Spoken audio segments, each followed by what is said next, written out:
તો ભાદર નદી પ્રદૂષણ મામલે ખેડૂતોનો હલ્લાબોલ। જેતપુરના કેરાડી ભાદર નજીક ખેડૂતોનો હલ્લાબોલ। ભાદર નદીમાં સતત વધી રહેલા પ્રદૂષણને લઈને ખેડૂતોમાં ભારે રોષ છે। અનેકવાર રજૂઆત કરવા છતાં પરિસ્થિતિ ઠેરની ઠેર છે। ખેડૂત આગેવાનો સહિત ખેડૂતોએ સૂત્રોચ્ચાર કરીને વિરોધ કર્યો છે।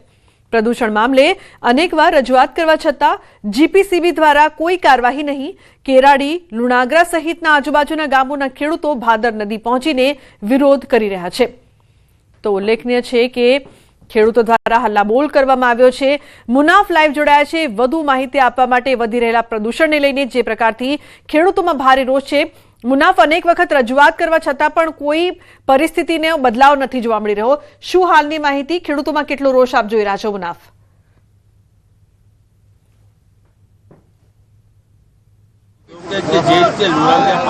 કેરાડા પાસે જે ભાદર નદી છે તેને પ્રદૂષિત કરવાના માફિયા દ્વારા કારણસ્તર કરવામાં આવે છે। આપણે પેલા આના સીધા દ્રશ્યો બતાવ્યું કે કાશ્મીર જેવા અત્યારે દ્રશ્યો છે કે જાણે કાશ્મીરની ચાદર હોય તે ચાદર વિચારી જેવા દ્રશ્યો છે કે આ રીતે માફિયા દ્વારા પાણી છોડવામાં આવે છે। આ સવારથી ખેડૂતો વિરોધ નોંધાવ્યો છે, હલ્લાબોલ કર્યો હતો। જે રીતે આ પાણીથી આ ભાદર પાણી જતું હોય છે અને આ ભાદરથી કેટલા બધું નુકસાન થતું, જમીનો બંજર બનતી હોય છે, ભૂસ્તર પાછી રહે છે, ભયંકર બીમારીઓ થતી હોય, કેન્સર કે ચામડી જેવી બીમારી થતી હોય છે, છતાં તંત્ર દ્વારા માત્ર સેમ્પલ લઈ અને સેમ્પલ લઈને સંતોષ માનતા હોય છતાં કોઈ જાતની કાર્યવાહી કરવામાં આવતી નથી। આપણી છતાં અહીંના ખેડૂતો તેની જોડે આપણે વાત કરવાનો પ્રયત્ન કરવાનો આ કેમિકલ યુક્ત પાણી છે તેનો કેવો નુકસાન છે? અત્યારે તમે જોવા જાવ તો હજારો ગામને તકલીફવાળો પ્રશ્ન છે। હવે અત્યારે આ હજારો વીઘા જમીન તો બિનઉપજાઉ બની જ ગઈ છે, પણ પશુને લગતો અને રોગચાળાના પ્રશ્નો બહુ વધારે છે। અને તરમાં આ પાણી છે, તરમાં બધી બાજુ 1-1 કિલોમીટર પ્રસરી ગયું છે અને જો આ બંધ કરવામાં નહીં આવે આ પાણી તો હજી ઘણા કિલોમીટર સુધી પ્રસરશે અંદર તરમાંથી અને ઘણા લોકોને નુકસાન કરશે। એના લીધે રોગચાળો પણ વધશે। શું કહેશો? તંત્ર દ્વારા આવે છે, ખાલી સેમ્પલ લઈ જાય છે, માત્ર શું કાર્યવાહી કરવામાં આવે છે? તંત્ર દ્વારા આવે છે તો ખાલી સેમ્પલ તો ભરવામાં જ આવે છે, પણ પાછળથી કોઈ રિઝલ્ટ આપવામાં આવતું નથી। શું કહેશો કાકા, જમીનમાં કેવું નુકસાન? જમીન બંજર બની જાય છે, કોઈ પણ વાવેતર હોય તો તે ઉપજ આવતી નથી અને માલઢોરને પણ એવું નુકસાન કરે છે। અને આ 100 કિલોમીટર સુધીના રેશિયામાં આ પાણી નુકસાન કરે છે, છતાં પણ અત્યાર સુધીમાં અનેકવાર સેમ્પલો લેવામાં આવ્યા છે, તો હજુ સુધી કોઈ પણ સેમ્પલનું રિઝલ્ટ બહાર આવ્યું નથી। તો સત્વરે આનું રિઝલ્ટ જાહેર કરે અને સરકાર આ પ્રદૂષિત પાણીને બંધ કરી અને યોગ્ય કાર્યવાહી કરે એવી અમારા ખેડૂતોની માંગ છે। શું કહેશો ભાઈ, કેવું નુકસાન? પશુ પક્ષી પાણી પીતા હોય, શું નુકસાન કેવું? પશુ પક્ષી પાણી પીતા હોય ત્યારે ઘણીવાર પશુને ઘણા પ્રકારના રોગ પણ થવાની આમાં સંભાવના રહે છે। માણસોને પણ ચામડીના રોગ થાય છે, એટલે આ ભારતીય જનતા પાર્ટી આમાં સૂઈ રહી છે એવું ચોખ્ખું નજરે દેખાઈ રહ્યું। ચોક્કસથી વાત કરવામાં આવે લુગના કે આ રીતે ખાલી માત્ર તંત્ર દ્વારા સેમ્પલ લેવામાં આવે છે, સેમ્પલ લઈને સંતોષ કરવા, બાકી કોઈ કાર્યવાહી હજી સુધી કરવામાં નથી આવતી। આ પાણી છે પ્રદૂષિત પાણી કોના દ્વારા, માફિયા દ્વારા ઠલવવામાં આવે છે, એક મોટો સવાલ છે। જી લુગના। મુનાફ, જે પ્રકારથી આટલું બધું પ્રદૂષિત પાણી છે તે આવી રહ્યું છે, રોગોની વાત થઈ રહી છે, પશુઓમાં માંદગી વધી રહી છે, આ સફેદ ઝેર તંત્રને શું દેખાઈ નથી રહ્યું? કોઈ પણ જાણકારી છે ખરી કે ક્યાંથી આવી રહ્યું છે અને કેમ આના પર કોઈ પગલાં નથી લેવામાં આવી રહ્યા? તેવા કોઈ સંકેત, કોઈ જાણકારી મુનાફ?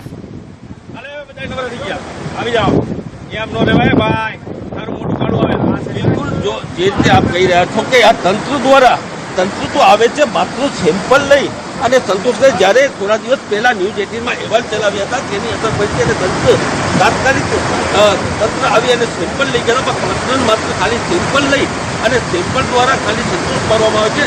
ઘણી વાર રજૂઆત ખેડૂત દ્વારા કરવામાં છતાં કોઈ નથી પાણી છે જે કેમિકલયુક્ત પાણી રોગ ફેલાવે છે, ક્યાંથી આવે છે એ બધા તંત્રની જવાબદારી એ તંત્રીને આ બધી વ્યવસ્થા કરવી પડે કે આ લોકો ખેડૂતની જમીનો છે તે બંજર બનતી હોય છે, કેટલા પશુઓ પાણી પીતા હોય છે, પશુઓના મોત થતા હોય છે, ચામડીના રોગ થતા હોય છે, કેન્સરની ભયંકર બીમારી થતી હોય, છતાં તંત્રને કેમ નથી દેખાતું? તંત્ર માત્ર ખાલી સેમ્પલ લઈ અને સંતોષ માટે છે, એક મોટો સવાલ છે। જરૂર બિલકુલ મુનાફ, હવે મહત્વનો સવાલ એ છે કે આ સફેદ ઝેર ક્યાંથી આવી રહ્યું છે? નદી છે એ કુદરત માટે તો જરૂરી છે, પરંતુ અહીંયા ખેડૂતો માટે પણ જરૂરી છે। કેટલા સમયથી આટલું પ્રદૂષિત પાણી આવી રહ્યું છે, આ સફેદ ઝેર આવી રહ્યું છે અને તે ક્યાંથી આવી રહ્યું છે?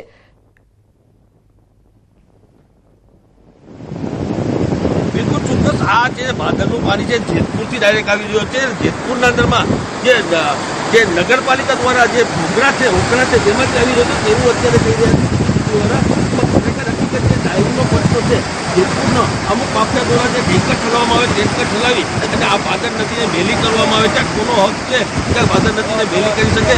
પણ અત્યાર આ ભાદર નદીનું પાણી સીધો ભાદર 2માં જતું હોય છે અને 2 હજારો વીઘાની જમીન છે તે જમીન બંજર બનતી હોય છે. જી લુગડા. બિલકુલ મુનાફ, આભાર સમગ્ર માહિતી બદલ. તો ભાદરમાં સફેદ ઝેર છે પરંતુ તંત્ર જોઈ નથી રહ્યું, પગલાં નથી રહી રહ્યું, સેમ્પલ લઈને જાય છે પરંતુ કંઈ કરવામાં નથી આવતું તેવું ખેડૂતોનું કહેવું છે. ખેડૂતોનો હલ્લાબોલ છે, રોષ છે અને આ રોષ સામે તંત્ર દ્વારા કોઈ પણ પગલાં નથી લેવાઈ રહ્યા. અન્ય સમાચાર બનાસકાંઠાથી. સામરવાડામાં ખેડૂતોની મહાપંચાયત. તમાકુ પર ટેક્સ અને પાક નિષ્ફળ મુદ્દે સંમેલન સભા બાદ વિશાળ રેલીનું આયોજન કરવામાં આવ્યું છે.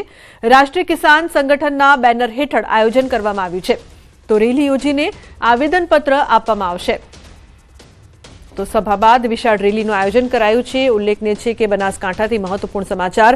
આ રેલી યોજીને આવેદનપત્ર પણ આપવામાં આવશે. તે મુદ્દે અનેક મુદ્દાઓ પર મહાપંચાયત કરવામાં આવી છે. સામરવાડા ખેડૂતોની મહાપંચાયતના અત્યારે આપ દ્રશ્યો જોઈ રહ્યા છો. તમાકુ પર ટેક્સ અને પાક નિષ્ફળ મુદ્દે આ સંમેલન છે તે કરવામાં આવ્યું છે. સભા યોજાયા બાદ વિશાળ રેલીનું પણ આયોજન કરવામાં આવ્યું છે.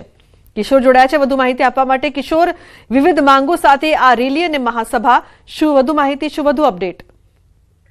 ચોક્કસથી ખેડૂતોની અલગ અલગ માંગોને લઈને આજે ખેડૂતોની મહાપંચાયત અત્યારે ચાલી રહી છે. ધાનેરા તાલુકાના સામરવાડા ગામે અત્યારે આ મહાપંચાયત શરૂ થઈ છે. તેમાં મોટી સંખ્યાની અંદર ખેડૂતો ઉમટ્યા છે. ખેડૂતોની મુખ્ય માંગ એ છે કે તમાકુ પર 65% જેટલો જંગી ટેક્સ જે રાખવામાં આવ્યો છે તેને લઈને ખેડૂતોને તમાકુનો પૂરતો ભાવ નથી મળી રહ્યો. તે ઉપરાંત ખેડૂતોની બીજી માંગ છે કે કમોસમી વરસાદના કારણે ચોમાસુ પાક નિષ્ફળ ગયો છે. તેના સાચા ખેડૂતોને સરકાર દ્વારા પૂરતા પ્રમાણમાં નાણાકીય સહાય આપવામાં આવેલ નથી. આ તે બે માંગો સાથે અત્યારે આ ખેડૂતોની મહાપંચાયત ચાલી રહી છે. તે બાદ ખેડૂતો ધાનેરા લાલચોક ખાતે પહોંચશે અને લાલચોકથી રેલી સ્વરૂપે નાયબ કલેક્ટરને આવેદનપત્ર આપીને ખેડૂતો તેમની માંગ જે છે તે સરકાર સામે રજૂ કરશે.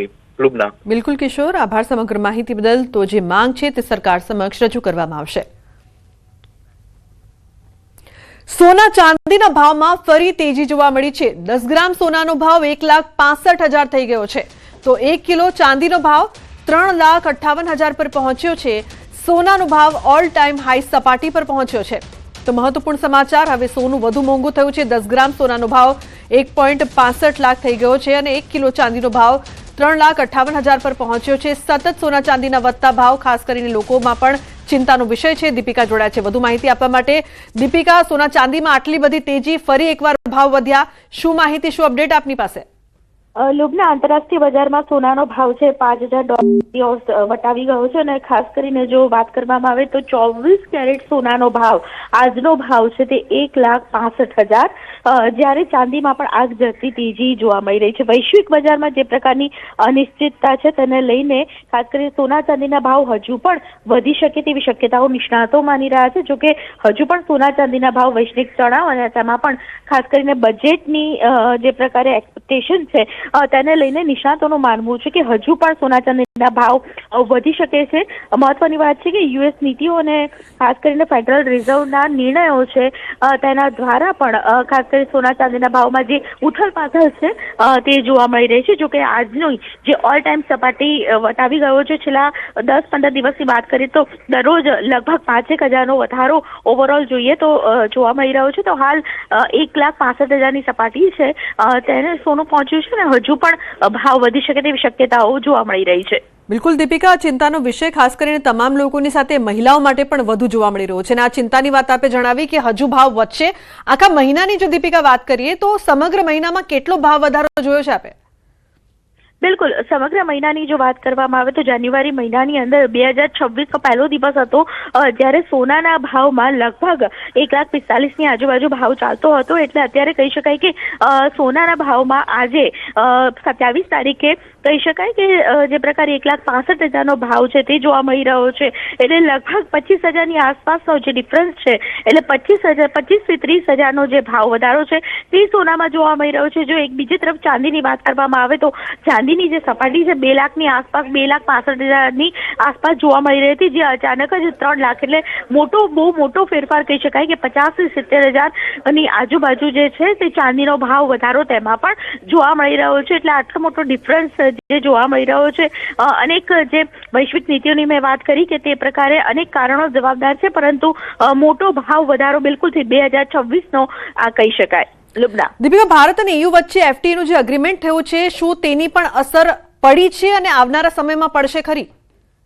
બિલકુલ, કારણ કે વૈશ્વિક તણાવ છે અત્યારે અને તેને કારણે સોના ચાંદીના ભાવમાં સૌથી વધારે વધારો જોવા મળે છે. બીજી તરફ ખાસ કરીને તમામ બેંકો છે તે પોતાના રિઝર્વ કહી શકાય કે સોના ચાંદીની ખરીદી સૌથી વધારે ખરીદી કરી રહી છે.